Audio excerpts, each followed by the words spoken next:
Namaste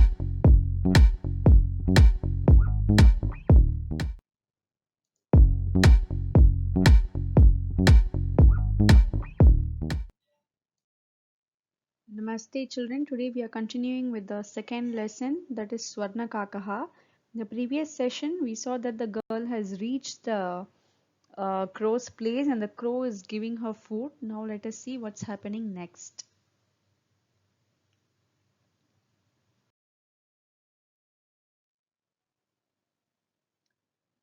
इत्युक्त्वा काकः कक्षाभ्यन्तरात् तिस्रः मञ्जूषाः निस्सार्य तां प्रत्यवदत् बालिके यथेच्छं गृहाण मञ्जूषामेकाम् लघुत्तमां मञ्जूषां प्रगृह्य बालिकया कथितं इयत् एव मदीयतण्डुलानां मूल्यं गृहम् आगत्य तया मञ्जूषा समुद्घाटिता तस्यां महार्हाणि हीरकाणि विलोक्य सा प्रहर्षिता तद्दिनात् धनिका च सञ्जाता.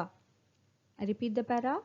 इत्युक्त्वा काकः कक्षाभ्यन्तरात् तिस्रः मञ्जूषाः निस्सार्य तां प्रत्यवदत् बालिके यथेच्छं गृहाण मञ्जूषामेकाम् लघुत्तमां मञ्जूषां प्रगृह्य बालिकया कथितं यत् एव मदीयतण्डुलानां मूल्यं गृहम् आगत्य तया मञ्जूषा समुद्घाटिता तस्यां महार्हाणि हीरकाणि विलोक्य सा प्रहर्षिता तद्दिनात् धनिका च सञ्जाता.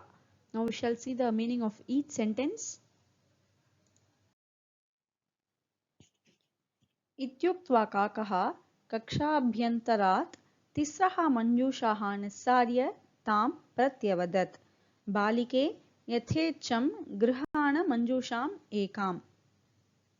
इत्युक्त्वा, having said thus, काकः the crow, कक्षाभ्यन्तरात् from another room, तिस्रः मञ्जूषाः 3 boxes, निस्सार्य brought, तां प्रत्यवदत् told to her, balike, O girl, yathetcham, as you wish, grihana, take, manjusham ekam, one of these boxes. So the whole meaning of this line. Having said thus, the crow brought 3 boxes from another room and told her, O girl, take one of these boxes as you wish. Moving on to the next line. लघुत्तमां मञ्जूषां प्रगृह्य बालिकया कथितं इयत् एव मदीयतण्डुलानां मूल्यं.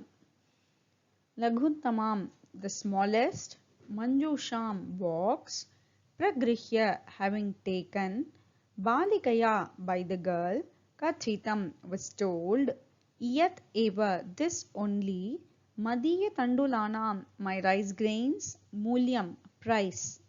So the whole meaning of this sentence, having taken the smallest box, it was told by the girl, this alone is the price of my rice grains. We shall go forward to the next line.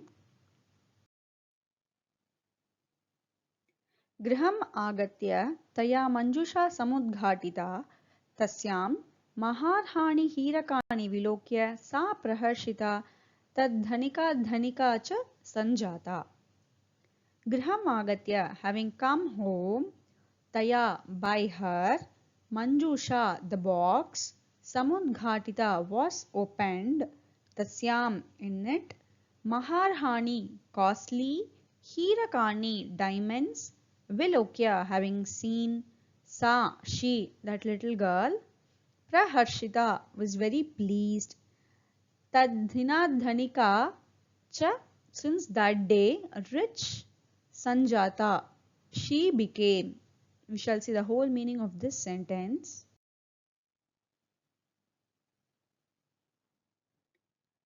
Having come home, the box was opened by her.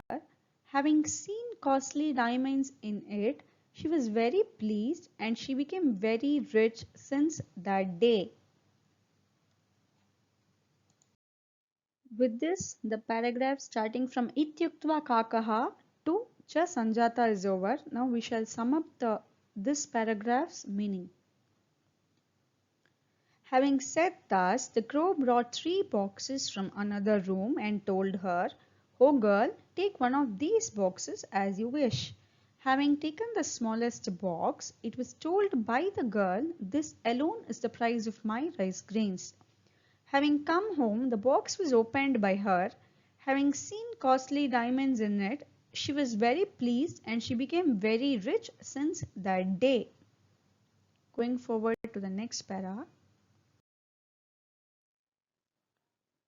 तस्मिन्नेव ग्रामे एका अपरा लुब्धा वृद्धा न्यवसत्। तस्यापि एका पुत्री आसीत्। ईर्ष्यया सा तस्य स्वर्णकाकस्य रहस्यं ज्ञातवती। सूर्यातपे तण्डुलान् निक्षिप्य तयापि स्वसुता रक्षार्थं नियुक्ता। तथैव स्वर्णपक्षः काकः तण्डुलान् भक्षयन् तामपि तत्रैव अकारयत्। प्रातस्तत्र गत्वा सा काकं निर्भत्सयन्ती प्रावोचत्, "भो नीचकाक, अहम् आगता, मह्यं तण्डुलमूल्यं प्रयच्छ." Repeat the para. तस्मिन्नेव ग्रामे एका अपरा लुब्धा वृद्धा न्यवसत्। तस्यापि एका पुत्री आसीत्। ईर्ष्यया सा तस्य स्वर्णकाकस्य रहस्यं ज्ञातवती। सूर्यातपे तण्डुलान् निक्षिप्य तयापि स्वसुता रक्षार्थं नियुक्ता। तथैव स्वर्णपक्षः काकः तण्डुलान् भक्षयन् तामपि तत्रैव अकारयत्। प्रातस्तत्र गत्वा सा काकं निर्भत्सयन्ती प्रावोचत्, "भो नीचकाक, अहम् आगता, मह्यं तण्डुलमूल्यं प्रयच्छ." We shall now see the meaning of each sentence. तस्मिन् एव ग्रामे एका अपरा लुब्धा वृद्धा न्यवसत्. तस्मिन् एव ग्रामे, in that village itself, eka one, apara another, lubdha vruddha greedy old lady. Lubdha means greedy. Nyavasat lived. So the whole meaning of this sentence: in that village there lived another greedy old lady. Moving to the next sentence. Tasyapi eka putri asit. Tasyapi, for her too, eka one, putri daughter, asit was there. So the whole meaning: there was a daughter for her too. Moving to the next line. ईर्ष्यया सा तस्य स्वर्णकाकस्य रहस्यं ज्ञातवती. ईर्ष्यया, by jealousy, सा, she, that old lady, tasya swarnakakasya, that golden crow's, rahasyam, secret, ज्ञातवती, came to know. By jealousy, she came to know the secret of the golden crow. Moving to the next sentence. सूर्यातपे तण्डुलान् निक्षिप्य तयापि स्वसुता रक्षार्थं नियुक्ता. Suryatape, in sunshine, Tandulan, rice grains, Nikshipya, having kept, Tayapi, by her too, by that old lady also, Swasuta, her daughter, Rakshartham, to protect, Niyukta, was employed. So the whole meaning: having kept some rice grains and sunshine, by her too, her daughter was employed to protect them. Going to the next sentence. तथैव स्वर्णपक्षः काकः तण्डुलान् भक्षयन् तामपि तत्रैव अकारयत्. Tathaiva, similarly, Swarnapakshah Kakaha, the golden winged crow, Tandulan, rice grains, Bhakshayan, having eaten, Tamapi, her too, Tatraiva Karayat, made her do there itself. So the whole meaning of this sentence: similarly, the golden winged crow, having eaten the rice grains, made her also do the same. प्रातस्तत्र गत्वा सा काकं निर्भत्सयन्ती प्रावोचत्, "भो नीचकाक, अहम् आगता, मह्यं तण्डुलमूल्यं प्रयच्छ." Pratastatra gatva, morning, having gone there, sa, she, that old greedy lady's daughter, kakam, the crow, nirbhatsayanti, scolded, pravochat, and said, "Bo nicha kaka, ho lowly crow, aham agata, I've come, mahyam, to me, tandula mulyam, the price of rice grains, prayacha, give." So the whole meaning of this sentence: having gone there in the morning, she told to the crow, "Oh lowly crow, I have come, give me the price of the rice grains." Now we shall see the whole meaning of the paragraph starting from Tasmin eva grame, from there to Tandulamulyam prayacha.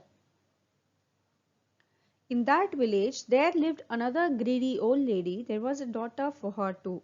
By jealousy, she came to know the secret of the golden crow. Having kept some rice grains in sunshine by her too, her daughter was employed to protect them. Similarly, the golden winged crow, having eaten the rice grains, made her also do the same. Having gone there in the morning, she told to the crow, "O lowly crow, I've come. Give me the price of the rice grains."